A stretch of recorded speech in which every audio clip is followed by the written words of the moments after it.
Tadi saya matur kepada Habib Syekh, ya Habib Syekh, warga Nahdlatul Ulama ini merupakan umat panjenengan. Warga Nahdlatul Ulama ini merupakan umat panjenengan. Umat panjenengan, pengikut panjenengan dan mahabbah kepada panjenengan. Mudah-mudahan An-Nahdliyin besok masuk surga, dikumpulkan oleh Allah beserta para ulama, para habaib, dan dengan Rasulullah sallallahu alaihi wasallam. Allahumma anjirna minan nar wa qina janahal abrar ya aziz ya ghafar bi rahmatika ya arhamar rahimin. Dan saja kami mohon maaf bila mana ada kekurangan-kekurangan, dan kami sekaligus mengucapkan terima kasih kepada PBNU yang telah menghadirkan Habib Syekh di Lirboyo, dan ucapkan jazakumullah khairan. Mudah-mudahan PBNU beserta NU semuanya selalu dilindungi oleh Allah Subhanahu wa taala. Amin ya rabbal alamin. Engkau ku hargai.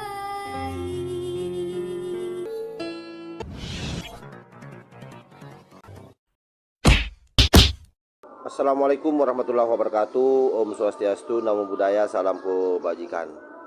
Sahabat-sahabat Tolong 9 dimanapun juga berada, pernyataan di awal video itu adalah pernyataan dari salah seorang kiai dari Lirboyo yang memberikan satu narasi, ya jujur saja ya, ini kesannya sangat taklid terhadap para kelam habaib. Karena itu hal tersebut mendapat reaksi yang cukup luar biasa, dikritik habis-habisan dari salah seorang kiai Ampel. Dan bagi saya apa yang disampaikan oleh kiai muda dari Ampel ini atau ulama muda dari Ampel ini betul-betul memberikan edukasi yang sangat konkret buat kita semua agar tidak gampang taklid buta dengan siapapun. Bagaimana narasi atau bagaimana kritikan pedas dari Kiai Nur Hidayat? Kita langsung simak saja secara bersama-sama. Disampaikan oleh Romo Kiai Abdullah Kafabihi, putra Romo Yai Makhrus Ali Lirboyo Kediri, di hadapan Ketua PBNU, Ketua Suriah NU, dan di hadapan para habib juga menyampaikan bahwa Lirboyo tetap setia bersama dengan NU, karena sejak dulu memang kiprah Lirboyo dalam turut serta membesarkan NU benar-benar terbukti kesetiaannya sampai sekarang ini. Di akhir pembicaraan beliau menyampaikan bahwa akan tetap mengakui atau menganggap Habib, khususnya Habib Syekh bin Abdul Qadir As-Segaf, dan meminta kepada Habib Syekh untuk tetap membina umatmu, wahai Habib Syekh. Nah, ini bagaimana? Ceritanya seperti itu, maknanya bagaimana? Kita menanggapinya. Menurut informasi yang kami kumpulkan, bukan berarti selama ini saya menentang kebijakan sumber keilmuan yang telah saya ambil mata air keilmuan dari Lirboyo. Hanya saja ini untuk bahan perbandingan, pertimbangan bagi keluarga Lirboyo, Peloso, dan lain-lain pondok pesantren yang bercorak salafiyah untuk mau update, mau al-muhafadzatu 'alal qadimis shalih wal akhdhu bil jadidil aslah dengan sistem keterbukaan, di mana silsilah keilmuan saya juga tidak terlepas dari guru saya Romo Kiai Haji Muhammad Yunus, mendapatkan ilmu dari Romo Kiai Haji Makhrus Ali Lirboyo sampai berikutnya, sampai ke pengarang kitab tafsir Mafatihul Ghaib, yaitu Imam Fakhruddin Ar-Razi. Jadi mohon maaf keluarga besar Lirboyo jika ada penyampaian saya yang kurang berkenan. Saya hanya menyampaikan ini untuk mendidik masyarakat kita agar jangan sampai salah paham dalam menerima dawuh dari Romo Kiai Abdullah Kafabihi tersebut. Dengan tetap konsisten selama ini mengundang para habib, dan yang terakhir kemarin itu setelah Bahsul Masail memberikan wejangan kepada habib, khususnya Habib Syekh sebagai ketua Syekh Hermania, penggerak anak-anak muda untuk cinta bersolawat, untuk tetap membina umat. Seperti yang disampaikan oleh Kiai Haji Maduddin Usman, ulama kok taklid buta. Ulama itu jangan sampai taklid buta. Berarti jika ada ulama yang taklid buta, berarti bukan masalah butanya, bukan masalah taklidnya, pemahamannya, keilmuannya tentang nasab dan sejarah yang tidak punya atau kurang menguasainya. Sekelas ustadz-ustadz muda, misalkan Ustadz Abdus Somad, Ustadz Adi Hidayat, atau mungkin Ustadz Felix Yao, atau ustadz-ustadz yang lain, baik yang dari kalangan Ba'alawi ataupun non-Ba'alawi. Banyak yang memilih zona aman dan nyaman dengan tidak turut serta melibatkan diri dalam pergumulan pelurusan nasab yang mengaku sebagai dzurriyyah keturunan Nabi kita Muhammad SAW, dan kurang memiliki sifat kewaspadaan. Ada taktik intrik politik yang apik, menarik, unik, dikemas begitu rupa untuk menarik orang-orang awam supaya orang awam ini tambah mempercayai mereka. Ini yang tidak diantisipasi oleh ulama-ulama muda kita, dan bahkan ulama-ulama sepuh sekelas pondok-pondok pesantren salafiyah. Karena memang saya akui bahwa pengasuh pondok pesantren-pesantren yang sepuh, yang cukup terkenal, itu memang hatinya bersih, cocok untuk kelas sakinah mutmainnah, aman nyaman di zonanya masing-masing. Tapi bagi ulama-ulama muda ya, sekelas misalkan saya ini, jika hanya, saya bukan ulama, sekali lagi ya, mungkin seneng ulama gitu aja, kepinginnya tetap mencerdaskan umat tanpa harus menyakiti para habib Ba'alawi, habib-habib yang ada selama ini. Hanya yang kami harapkan adalah kesadaran mereka bahwa selama ini mereka telah membanggakan diri secara berlebihan, sehingga menempatkan dirinya sebagai kasta tertinggi di negeri ini, dengan berbagai macam cara untuk membodohi masyarakat Indonesia, mendoktrin, menipu, ya.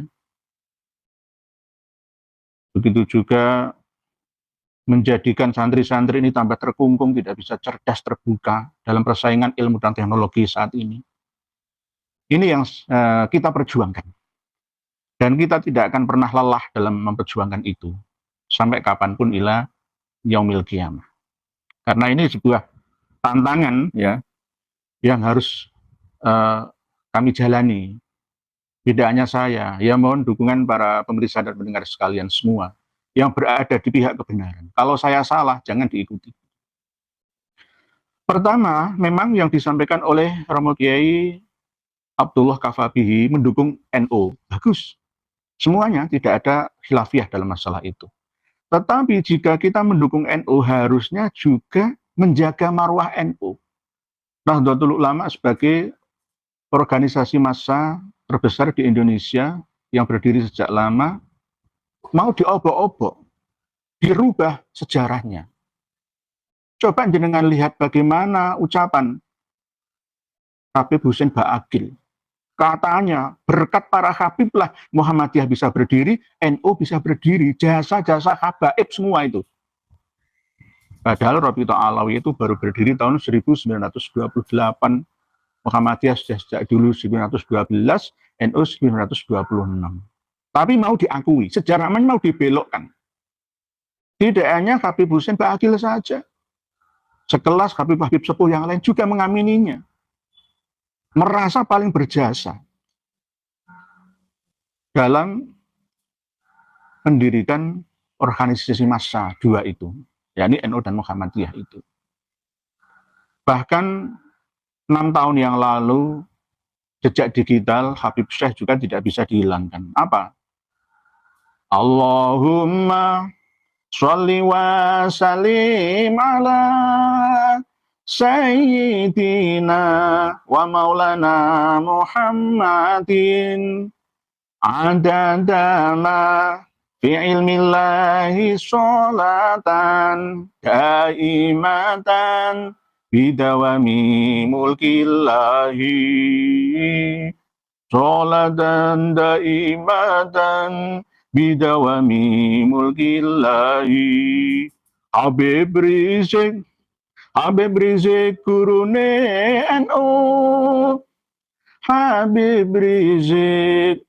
Rizik idolane NU. Ada kan? Dan ulama-ulama sepuh yang katanya tetap membela NU mati-matian, mana suaranya? Mana suaranya? Justru anak-anak muda kayak saya ini yang bangkit untuk meluruskan pemahaman itu, ucapan itu. Nunggu 30 tahun yang akan datang, masyarakat kita, umat Islam khususnya warga NU akan termakan dengan ucapan itu dan memang menganggap seperti itu. Karena ucapan seorang Habib. Ini yang kita khawatirkan. Para gus atau gawagis itu juga seakan-akan menikmati hidup ala keraton pesantren. Pesantren itu memang lembaga yang bisa dikatakan tertutup ya. Karena memang sistem kepemimpinannya itu, estafetnya itu seperti bukan sistem demokrasi, tetapi sistem dinasti. Ya nggak masalah, itu internal ya, internal urusan pesantren. Tetapi harusnya ya paling enggak itu jangan menikmati kemuliaan. Selama ini diagung-agungkan oleh umat dan masyarakat, para santri dan wali santri, sehingga lupa diri. Seakan-akan ya hampir sama seperti sistemnya para Habib itu. Mereka itu seakan-akan seperti bangsawan gitu, yang harus diagungkan.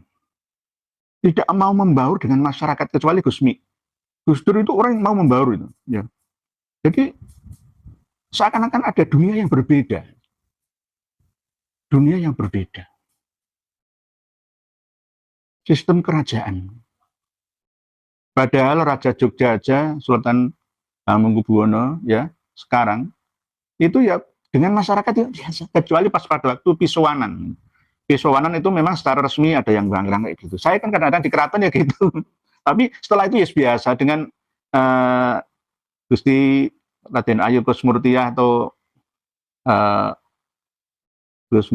Gusti Mung ya. Saya ya biasa ketika ngomong. Tapi ketika pas resmi aja seperti upacara gitu loh.